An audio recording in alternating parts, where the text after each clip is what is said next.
Hello, so yeah, as you can see, my 15 Pro Max has actually seen better days, right? As you can see, back glass is shattered, so I actually had to get one of those protective glasses too. As you can see, the camera side is actually shattered. If you saw me on the street, you would probably say, oh, there's an iPhone 16, we have the 17, and even 18 we're still looking at. Why don't you just upgrade since your phone is in this condition? Why holding on to this phone at this particular point? And honestly, it's actually a fair question, right? We are in 2026. The new phones are actually incredible. They have all new AI stuff. Some of them actually have crazy zooms and stuff, like newer technologies and all that, new better processors. But despite the cracks and other issues, I'm actually still sticking with my 15 Pro Max in 2026. And I want to talk about why. Not because I think the new phones are bad, they actually aren't, but because this 2-year-old phone actually beats or it's basically in line with most of the phones at the moment that has been released in the same segment as them. And this phone is actually surprisingly good when it comes to some of the things when you compare them to the newer phones like the 17, the 16 and the 15 Pro. So let me just give you a brief overview of how far I've come. So I used to be a big fan of the 13 Pro Max. That was my do or die, because at that point, when it came to battery life, when it came to incremental, Apple had done like a few more incremental upgrades coming from, you're looking at the 11, 12, 13. We're looking at that range, and I think at that point we had a 14 too. The increments weren't that big, just the dynamic island. That was that. I really loved the 13 Pro Max until I had the issue, we all know, the widescreen issue, whereby you wake up and then suddenly you just have a widescreen on your iPhone. So that was an issue that popped up. And at that point, actually had to decide whether I actually had to upgrade or then decide what platform I actually had to stick to. So I decided to upgrade. At that point, we have the 14, the 15 Pro Max was there, and I think the 16 Pro Max was just around the corner to be released. But looking at the incremental differences between the 14 and the 15, the only difference at that point was the Type-C. And looking at me and the ecosystem or the tools that I use, majority of them were Type-C, and that was the only reason I actually upgraded to the 15 Pro Max. So since the upgrade, I actually used and I've actually come to love this phone, especially the Type-C, being able to have one cable in my bag that charges everything. So my power bank has the Type-C ports, my iPad comes with Type-C, my MacBook also comes with Type-C, and my phone. So just one cable is enough. I just need one power bank to charge everything. And so far it's been a workhorse. I've used it in a lot of situations, and as you can see, it's been through better times. So what is like using a 15 Pro Max in 2026, compared to some of the ads you see, some of the reviews you see, you might think that this would be quite slow. Would it be able to take better pictures? Would it be able to do a lot of things? But it's quite on the contrary. This phone has been a workhorse.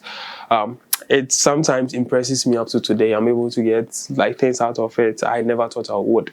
Some of the things it has the 120 promotion over here. It has a Type-C, which is really important. And with this, I can actually shoot log to an SSD card. I can actually transfer to an SSD. And when it comes to cameras, the cameras are basically fantastic. Unless you'd want to shoot pictures for billboards, but for social media and for like normal lifestyle, this is enough.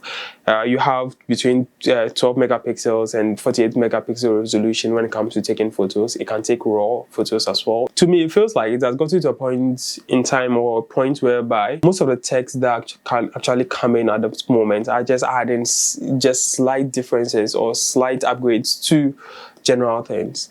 And to me, that wouldn't really, unless it's something big or something that actually changes the whole game when it comes to that particular phone, I don't really see the need to upgrade consistently following just small updates. And at this point, most phones have become so good that you don't really need bigger upgrades, because it gets to a point whereby we have diminishing returns. It gets to a point whereby you add a lot more features and you end up realizing majority of people who use it end up using less and less of those features. Don't get me wrong, right? The 17 Pro Max is cool. I've actually had the opportunity to actually use them. If you have one, or if you're upgrading from an iPhone 11, you are going to actually love it, because it comes with its own features. But for me, looking at my budget, I have to weigh between the tech's use or what it's able to provide to the amount of money I have to spend on that. The new AI features are cool. The new cameras are cool. The new body styles are cool. The new side action buttons are all cool. But when it comes to my budget and what's been able to offer to me, it doesn't really sit well for me. Because upgrading right now would actually cost me a lot of money, especially where we find ourselves in. We do not have an Apple store around. It means you have to look for other options to get them out. So for me, like the 15 Pro Max sits in a perfect sweet spot for anybody who's looking to upgrade or anybody who's looking for effort, because you end up getting the benefits of both worlds. So from the 15 and above, you basically get the Type-C. You get really good cameras. You still get a dynamic island. You even get the titanium alloy body, which is really good. And as you can see, it's still basically in pristine condition. Based on that, I don't think you would be missing out on any party or any new thing, because most of the features that sometimes are being sorted out don't end up being used by a lot of people. So when it comes to durability, as you can see, it's quite durable. It's been through a lot of things. I've actually shown it that we have an habit of actually. So I've actually used it in a lot of places, and I've actually used it in a lot of scenarios. I've actually pushed it to its limit, and it still keeps on giving. So one of the impressive parts was, even though I ended up shattering my back glass, it didn't end up stop working. Things still work as if the same day I got them. It's the same thing with the camera. We had a crack over there. The same thing still happens. I'm still using it like basically the same way it was when I got it new. I know some of you will say, why don't you? Oh, I actually do have, I think after the car, I ended up getting a case for it. And so far I've been rocking it in this black case. So at this point, I don't have any issues, even though I've actually put it through the roughs. So Face ID still works. Everything basically works as it was. It actually shows that this phone is actually a durable phone. And any day, any time, I'd actually recommend this for you. What I'll say is that if you're actually sitting there with an iPhone 14, 15 Pro Max, or even a 16, I would say do not stress. Do not actually stress yourself to upgrade towards the new and the latest device. The device you actually have is incredible. You can actually use it, if you're able to use it well, you can actually use it to do like massive stuff. You can actually use it basically can do everything you want to do. Always chasing the flashiest and the newest thing would actually end up giving you features that you might not end up using. Example is the 16 Pro Max that actually introduced the haptic touch button for the camera. How many people do you know use it? How many people do you think actually end up shooting log, unless you're a professional photographer or a really big content creator? So apart from that, I recommend you, you stick with the phones you have from 14, 15 or 16. But in case you do have it, why not? If you have the cash and you want the newest, no worries, splurge on it. I'll recommend that. But in case for people like us who are quite like really low on cash or really have strict budgets and want like the best out of the device that they have, we recommend you stick with the 15 Pro Max or the 14 Pro Max or the 16 Pro Max. Those ones have fantastic value and fantastic value, and they have depreciated really well.